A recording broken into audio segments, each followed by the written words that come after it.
concerning new CDC report on the first severe human case of bird flu in the U.S. Samples taken from a patient in Louisiana show mutations that could make it easier for this virus to spread from person to person.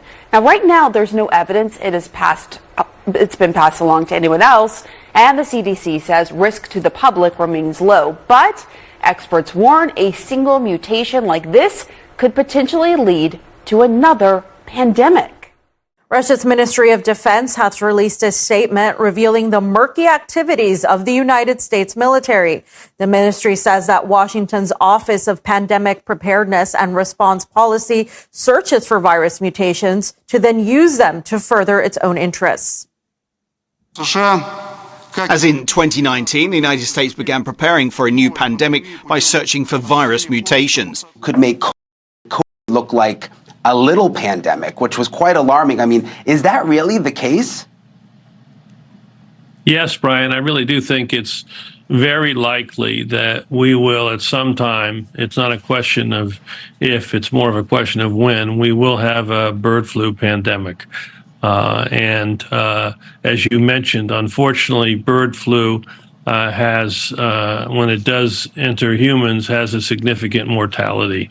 Probably somewhere between 25 and 50% mortality. So it's going to be quite complicated. Once the virus gains the ability to attach to the human receptor and then go human to human, that's when you're going to have the pandemic. And as I said, I think it's just a matter of time. The virus may mutate and become more easily transmitted person to person. So the more this virus circulates and specifically co-circulates with human strains, that's going to increase the odds of the virus evolving to more human-to-human transmission. And that of course, could signal another pandemic. Joining us now is Dr. Deborah Birx. You may remember her as the response coordinator for the White House Coronavirus Task Force in the first Trump administration. We are very fortunate to have your expertise as we try to figure out what's going on with the bird flu and what it could mean. So far, 65 human cases of bird flu have been reported in the U.S. this year, all contracted by animals. But now we have this new mutation in Louisiana. How worried should we be about bird flu potentially becoming another pandemic? Well, I love the way you said 63 cases, because I have no idea how many cases there were or are, because our number one principle in preventing pandemics is detect. And if you go to the CDC website, you can see that they're monitoring more than 10,000 exposures, but they've only tested 530. What does that mean? That means we're not testing enough. And we know from other viruses that a lot of the spread can be asymptomatic. So we're kind of have our head in the sand about how widespread this is from the zoonotic standpoint, from the animal to human standpoint. Now, also remember, most of those cases described to date happened in the spring and the summer, not when we had H1N1 circulating right now, when we're running the flu pandemic with throughout the United States. So we have rising flu cases, and now we have still zoonotic events coming. So now you've set up for potentially a farm worker getting H5N1, also getting the current flu strain, and reassorting in that individual. To me, that's almost a bigger threat to these mutations happening in individuals over time. When you say reassorting in that person, what does that mean? Okay, so the H5 virus, which doesn't adapt too well to our upper respiratory tract and is preventing us from getting infected, but is infecting cows and pigs and cats and dogs. So our flu, which has the binding sites for us, for our nasal passages. Viruses are very specific, and so they're very animal or human specific. Now we have human flu circulating.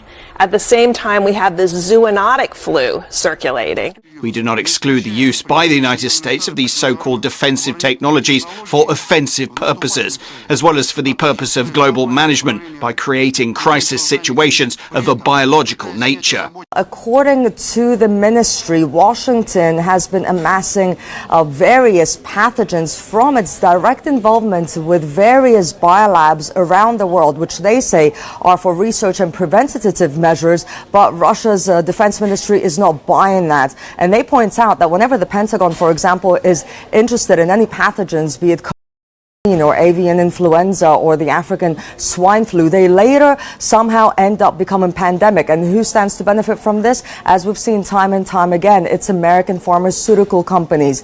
And they point out, their findings point out that, for example, that there is a possible collusion between Big Pharma and USAID via an intermediary company called EcoHealth Alliance. Now, they have been studying the diversity of bat population since 2015. And they've also been looking at mechanisms how to transfer strains from bats to humans. And we know that just 2 months before the world ever heard about COVID, there was an exercise conducted at the Johns Hopkins University in New York, where that exercise entailed scientists transferring an unknown at the time strain of from bats to humans via a pig. So, of course, all this and the office that is now being opened leads them to question why this is happening.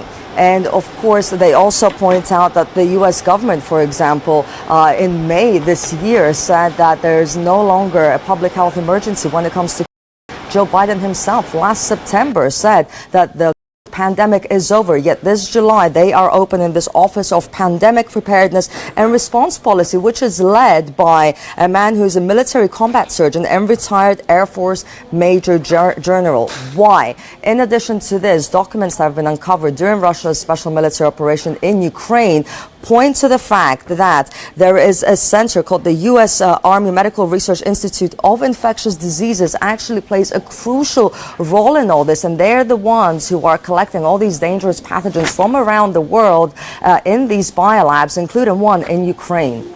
The U.S. Army Medical Research Institute for Infectious Diseases has been involved in U.S. biological programs in Ukraine. Thus, representatives of the institute actively led projects codenamed UP1 and UP8. As part of these projects, the possibility of using arthropods to spread Rickettsia, tick-borne encephalitis virus, as well as causative agents of Crimean Congo hemorrhagic fever and auto-hunter viruses was studied. That's why Russia's defense ministry believes that Washington is preparing to establish biological control, sort of using defensive technologies for offensive purposes to create biological crisis conditions and situations. And also there's added concern about the people involved in all this. For example, Dr. Anthony Fauci, America's leading doctor, who was the head of the National Institute of Allergy and Infectious Diseases. He has reportedly made a lot of money from this pandemic, and he's also the one who was adamant that when it comes to it came about naturally. We have labs in Ukraine because we're developing bioweapons. So they transferred the authority for biosecurity to one agency in the HHS called the National Institute for Infectious and Allergic Diseases, run by Anthony Fauci. So Anthony Fauci got all the responsibility for bioweapons development. He got at that time a 68% raise from the Pentagon. 300 scientists wrote President Obama and said, you've got to shut down Anthony Fauci because he's going to create a microbe that will cause a global pandemic. And so Obama signed a moratorium that shut down the 18 worst of Anthony Fauci's experiments. And instead of obeying that law, Anthony Fauci shifted a lot of his operations offshore. And those operations ended up, most of them in the lab, which is a military lab, and that the Chinese run, the People's Liberation Army. And then a lot of them went to the Ukraine. There will be those, of course, who will say that these are just all theories or Russian propaganda, but we are talking about specific examples, specific organizations, and let's not forget that Washington has itself admitted that it does have biolabs, including in Ukraine. And again, let's not forget just how terrified they were at one point in case their research there falls into the wrong hands, and how catastrophic that may be if it falls into Russian hands. So what that research there was all about, perhaps this is what we're talking about.